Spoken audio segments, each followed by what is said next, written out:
నమస్తే ఫ్రెండ్స్, నేను మీ Mutya. Welcome back to smart Muthu's kitchen. So ఈ రోజు మన కిచెన్ లో స్పెషల్ ఏంటంటే పుల్లగా అండ్ కమ్మగా అండ్ చాలా అంటే చాలా రుచిగా ఉసిరికాయతో పులిహోర చేస్తే చాలా బాగుంటదండి. సో నెక్స్ట్ లెవెల్ అంతే. సో బ్యాచిలర్స్ అయినా అండ్ వంట రాని వాళ్ళు కూడా ఫస్ట్ టైం చేస్తున్నా కూడా అంత పర్ఫెక్ట్ గా చేసుకోవచ్చు ఈ పద్ధతి ఫాలో మీరు చేశారంటే. చూస్తుంటేనే మనం ఎప్పుడెప్పుడు చేసుకొని తిందామా అనేంత బాగుంది కదండి. కలర్ఫుల్ గా అండ్ ఆల్సో ఉసిరికాయ వగరు అండ్ ఉసిరికాయ పులుపు తగులుతూ తిన్నాం అనుకోండి, చాలా బాగుంటది. అందులో ఇప్పుడు ఉసిరికాయల సీజన్ కదా, అందులో కార్తీక మాసంలో ఉసిరికాయలతో ఏది చేసుకుని తిన్నా చాలా మంచిదంటండి. అయితే లేట్ చేయకుండా రెసిపీలోకి వెళ్ళిపోదాం. Let start. ముందుగా అయితే ఈ రెసిపీ కోసం మనం బియ్యం తీసుకోవాలి. ఇక్కడ నేనైతే 250 గ్రామ్స్ ఆఫ్ బియ్యం తీసుకుంటున్నాను. సో ఈ 250 గ్రామ్స్ ఆఫ్ బియ్యం వాటర్ తో 2 లేదా 3 సార్లు శుభ్రంగా కడిగి, వాటర్ పోసే ముందు కొద్దిగా ఆయిల్ కూడా వేసుకుందాం. ఏ రైసెస్ కి మీరు చేసిన పులిహోర, చిత్రాన్నం ఆర్ ఏదైనా స్పెసిఫిక్ గా ఇలా రైస్ ఐటమ్స్ చేసుకోవాలి అన్నప్పుడు కుక్కర్ లో ఇలా వండుకున్నప్పుడు ఆయిల్ కూడా కొద్దిగా వేయండి. సో ఆయిల్ వేయడం వల్ల మనకి అన్నం అతుక్కోకుండా పొడిగా బాగా వస్తుంది అనమాట. ఈ టిప్ అయితే చాలా ఇంపార్టెంట్ మీరు కుక్కర్ లో రైస్ చేస్తున్నట్టయితే. సో 1 టేబుల్ స్పూన్ ఉప్పు కూడా వేసేస్తున్నాను. వాటర్ పోసుకునేటప్పుడు 1 కప్పు మీరు బియ్యం తీసుకున్నారనుకోండి, అది ఏ కప్ అయినా అవ్వచ్చు. ఆ కప్పుతో 1.5 కప్పు కన్నా కొద్దిగా తక్కువ వాటర్ పోసుకుంటే కుక్కర్ లో 2 విజిల్స్ కి ఎగ్జాక్ట్ గా మీకు పొడి పొడిగా వస్తుంది అనమాట, అన్నం నున్నగా అవ్వకుండా. ఆయిల్ 2 టేబుల్ స్పూన్స్ వేసి ఉప్పు వేసుకున్న తర్వాత ఇప్పుడు కుక్కర్ మూత పెట్టేసి 2 విజిల్స్ రానివ్వండి. ఎక్కువ విజిల్స్ వస్తే మాడిపోయే ఛాన్స్ ఉంటుంది అన్నము. ఉడికేలోపు ఈ ఆమ్లా పులిహోరకు కావాల్సిన గ్రేవీ అవన్నీ ప్రిపేర్ చేసుకుందాం. ఇక్కడ నేనైతే ఒక కుక్కర్ గిన్నె తీసుకొని ఇక్కడ 5 ఉసిరికాయలు తీసుకున్నానండి. 5 ఉసిరికాయలు ఇలా అడ్డంగా నిలువుగా సన్న ముక్కలుగా కట్ చేసి విత్తనం వేరు చేసేసి ఆ ముక్కల్ని మిక్సీ జార్లోకి తీసుకోవాలి. ఇప్పుడు తగినంత ఉప్పు వేసేసుకుందాం. నేనైతే కల్లుప్పు 1 టేబుల్ స్పూన్ వేస్తున్నాను ప్రజెంట్ అయితే. తో పాటే పసుపు ఒక 1/2 టేబుల్ స్పూన్ వేసేసుకోవాలి. పసుపు ఇప్పుడు వేసి మిక్సీకి వేయడం వల్ల మిక్సింగ్ అనేది మనం రైస్ లో వేసినప్పుడు ఆ కలర్ఫుల్ గా బాగుంటది అనమాట. సో అలాగే 1 టేబుల్ స్పూన్ ఆఫ్ జీలకర్ర కూడా వేసేసి ఇప్పుడు ఈ పేస్ట్ ఈ కన్సిస్టెన్సీ వచ్చేలాగా మీరు ఎంత నున్నగా వీలైతే అంత నున్నగా మీరు గ్రైండ్ చేసుకోవాలన్నమాట మిక్సీకి. సో ఈ కన్సిస్టెన్సీ వస్తే సరిపోతుందండి. వీలైతే అంత నున్నగా పేస్ట్ లాగా చేసుకోవడానికి ట్రై చేయండి. ఈ కన్సిస్టెన్సీ వస్తే పర్ఫెక్ట్ గా సరిపోతుంది అనమాట.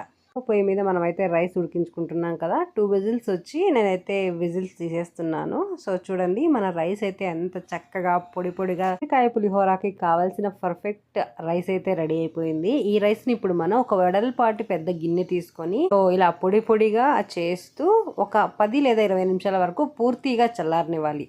రైస్ చల్లారేలోపు మనం ఉసిరికాయ పులిహోరకి కావాల్సిన గ్రేవీ ప్రిపేర్ చేసుకుందాం. ఇప్పుడైతే పొయ్యి మీద ఒక ఫ్రై ప్యాన్ పెట్టుకొని 1.5 టేబుల్ స్పూన్ ఆఫ్ పచ్చిశనగపప్పు అయితే వేసేసుకుందాం. ముందుగా 1/2 టేబుల్ స్పూన్ ఆఫ్ ఉద్దిపప్పు కూడా వేసేసుకుందాం. 1 టేబుల్ స్పూన్ ఆఫ్ ఆవాలు అండ్ 1.5 టేబుల్ స్పూన్ ఆఫ్ జీలకర్ర కొద్దిగా ఎక్కువ వేస్తేనే బాగుంటది అనమాట. తర్వాత వేరుశనగ పప్పు ఒక 4 లేదా 5 టేబుల్ స్పూన్స్. వేరుశనగ పప్పు కొద్దిగా ఎక్కువ ఉంటేనే మనకి ఏ రైస్ లోకైనా బాగుంటది అనమాట. వీటితో పాటే ఒక 4 లేదా 5 మిరియాలు కూడా వేసేసుకుందాం. మిరియాలు వీలైనంత తక్కువగా వేసుకోండి. మీరు ఇష్టమైతే కొద్దిగా 1 టేబుల్ స్పూన్ కూడా వేసుకోవచ్చు అనమాట. లైట్ గా 1 టేబుల్ స్పూన్ ఆఫ్ ఆయిల్ కూడా వేసేసి వీటన్నిటితో పాటే కరివేపాకు కూడా పచ్చి కరివేపాకు కొద్దిగా వేసేసుకొని అలాగే ఎండుమిర్చి కూడా ఒక 4 లేదా 5 మధ్యలోకి ఇలా కట్ చేసి వేసేసుకొని దీంట్లో పాటే ఇప్పుడైతే మనం నూనె పోసుకోవాలి. మన పులిహోరకి కావాల్సిన నూనె వేసుకోవాలి. ఇక్కడ నేనైతే ఒక 4 to 5 table spoon of oil వేసి చక్కగా లైట్ గోల్డెన్ కలర్ లో ఇవన్నీ చేంజ్ అయ్యేంత వరకు అయితే నేను ఫ్రై చేస్తున్నాను.